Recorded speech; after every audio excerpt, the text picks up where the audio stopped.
最近啊，有个新闻挺有意思。中纪委公布了今年前3季度的反腐数据，说是查了7.7万个村支书、村主任。乍一听，这个数字好像挺吓人的，但是仔细一琢磨，你就会发现这事儿有点意思了。我给大伙儿掰扯掰扯呀，中国现在有60多万个行政村，每个村都有一个村支书、一个村主任。有些村呢，这2个职位是一个人兼着干，但大部分村还是分开的。这么算下来，全国农村基层干部得有将近100万人。那么问题来了，查了7.7万，这比例看着是不低，但咱们农村老百姓可都知道，这就跟用汤勺舀海似的，压根儿就不够看。你说这事儿搞笑不搞笑？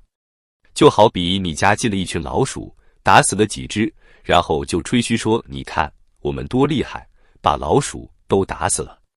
可实际上呢，老鼠窝还在那好好的呢。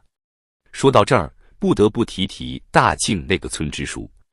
这哥们儿去慰问贫困户，你猜怎么着？腰上系着爱马仕皮带，开着100万级的丰田酷路泽去的。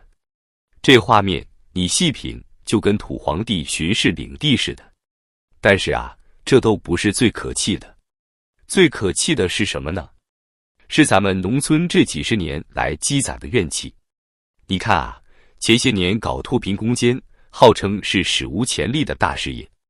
可实际上呢，基层干部在办公室填表填的手抽筋，一堆堆的数据往上报。可你问问那些所谓的帮扶干部，他们认识自己帮扶的贫困户吗？有的地方更绝，年收入2000块就算脱贫，好家伙，直接发2000块钱了事。这钱从哪来？还不是从上头拨下来的扶贫款里扣的。剩下的钱去哪了？嘿嘿，这个问题可就有意思了。再说说集体经济，本来是好事儿，国家要振兴农村，往农村里头砸钱。结果倒好，这钱成了村干部们发家致富的敲门砖。就拿西北那些贫困县来说吧，一个村支书不到1年时间就能搞到200多万。你说这钱是从哪来的？山林资源卖了，惠农资金克扣了，征地款拖着不发，光利息就够发一笔财了。最绝的是啥呢？现在不少年轻人往回流呢。以前村里都是老弱病残，村干部随便找个由头就能糊弄过去。现在可不一样了，年轻人见过世面，懂政策，会上网，一有啥事就往网上一报，这一下可热闹了。所以你看到没，这些年杀村官的新闻越来越多，这可不是偶然的，这是几十年的怨气在往外撒呢。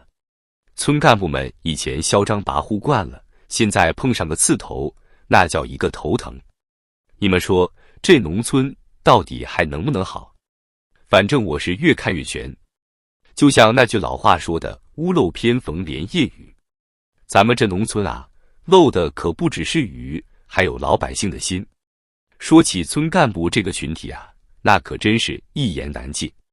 且让我给您捋捋这其中的门道。都说现在的村干部不行，可你们知道这些人是怎么上位的吗？这还得从上个世纪90年代说起。那会儿正是大基建的时代，城里到处都在拆迁盖楼，农村到处征地。可问题来了，谁去干这个脏活累活？那些有本事的早就出去打工了，留下来的不是老弱病残，就是那些游手好闲的地痞流氓。这帮人啊，文化水平不高，但有一个共同特点，能打能闹，不讲道理。正好，上面就需要这样的人。你想啊，拆迁征地这种事，哪能讲道理？不就得靠蛮力吗？前段时间不是有个视频在网上炸锅了吗？青岛一个基层干部带着党徽，指着老百姓鼻子说，放在10年前就把你埋了，你知不知道？这哥们说漏嘴了，可说的都是实话呀。那个年代，多少人被村干部和乡警毁了房子，抢了东西，多少孕妇被拖去堕胎。那会儿要是碰上这种事，连个说理的地方都没有。给大家讲个真实的故事。有个妇女怀了2胎，村里的人追着她满村抓，抓不到她，你猜怎么着？直接把她家砸了，大件家具用拖拉机拉走，锅碗瓢盆往大木盆里一扔就抬走了。这事儿要搁现在，那是犯法的，可那会儿这就是执行政策。后来到了胡温时代，上面觉得这样不行，得提高基层干部的素质，好吗？直接搞了个突击入党，800万党员一下子变成了9000万。这些村支书呢，统统送到县委党校培训1个月，人手1本大专文凭。你说这文凭是真是假？那可太假了。从总书记到村支书，一水儿的野鸡大学毕业生。这不，前段时间不是查出来好多高官的学历都是假的吗？更绝的是，这帮村干部学精了，知道只要有了镇党委提名，当村官就稳了。于是开始往上面送钱，搞关系。一个贫困县的村支书，一年就能搞到200多万，几年下来，千把万不成问题。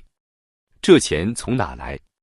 山头卖了，石头卖了，矿产卖了，惠农资金克扣了，征地款拖着不发，利滚利啊，那可不是小数目。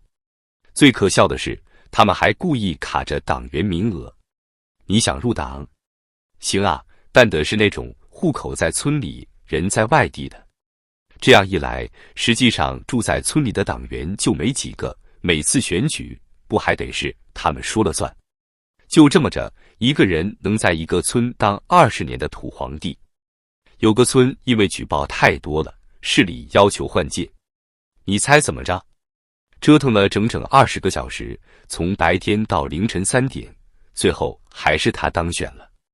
为啥？因为村委会、党员、村民代表全是他的人。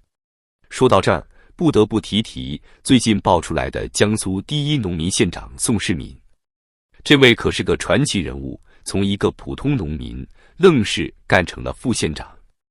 他们家的余城集团可是把宋口村从人均收入不足700元干到了人均6000元，被称为苏北第一村。可最近呢，人没了，企业也完了，厂房都给拆了。这事儿让人不禁想起了其他几个首富村的下场。华西村欠债389亿，南街村人均负债50万，大邱庄的禹作敏更惨，直接进去了，没几年就死在里头。你说这事儿可笑不可笑？当年吹得天花乱坠的中国特色社会主义新农村，现在全成了泡影。这些村干部不是进去了，就是完蛋了，要么就是在进去的路上。可问题是，这帮人倒了，农村的问题就解决了吗？告诉大家一个更扎心的事实，现在地方财政都快完蛋了，城市都在融资化债，农村怎么办？还指望着乡村振兴呢？振兴个屁！没有钱，拿什么振兴？最后说句实在话，农村的问题比城市复杂得多，也严重得多。城市要是出了问题，大不了换个地方生活。可农村要是完了，那可是断了咱们中国人的根啊！说起中国农村的悲剧，得给大伙儿讲讲那些曾经的首富村。这不，前几天江苏第一农民县长宋世敏的案子炸了锅。这位可是个传奇人物，1955年生人，就是从泥腿子出身，靠着搞水产养殖，硬是把宋口村从穷的叮当响干到了人均收入6000元，还被国务院发展研究中心封为苏北第一村。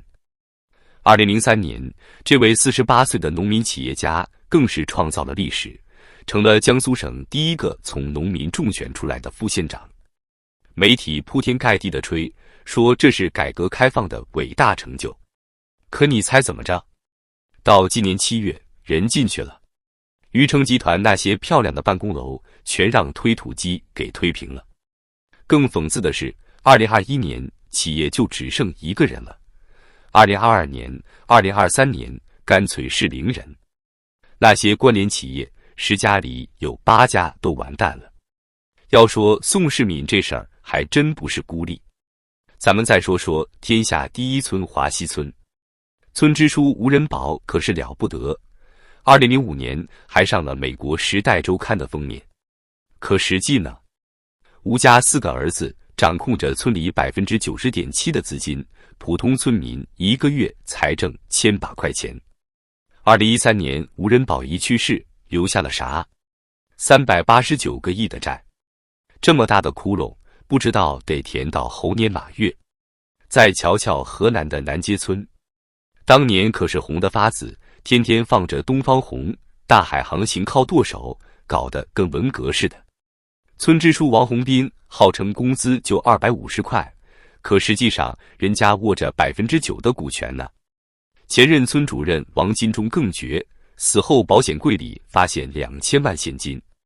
最逗的是，有好几个自称是他二奶的，抱着孩子来灵堂要分遗产。这戏码比电视剧都精彩。到了2007年，南街村欠了16亿，3200人的小村，人均负债50万，成了中国负债第一村。你说这讽刺不讽刺？